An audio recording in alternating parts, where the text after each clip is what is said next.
Now, while we're talking about the lens as an example, if you're new or fairly new to the photography market and you're looking at buying your first camera, and depending upon what it is that you're buying it for, as a hobbyist, or you want to take nice pictures, or professionally get into it to make some money, the lens is perhaps the most important piece of the entire camera outfit. Now, the body itself also is important depending upon what type of features that you're looking for.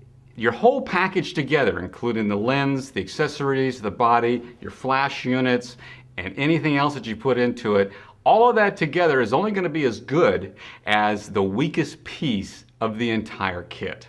So look at this as if you were looking at a stereo complex or a vehicle.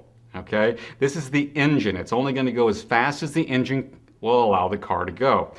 On your lens, as an example, it's only going to take as good of pictures as the lens will allow you to take. Different types of lenses exist on the market, ranging from manual to autofocus, from wide angle to telephoto, and macro lenses, as well as special feature type lenses such as a fisheye that gives you more of a rounded kind of a widened spread look.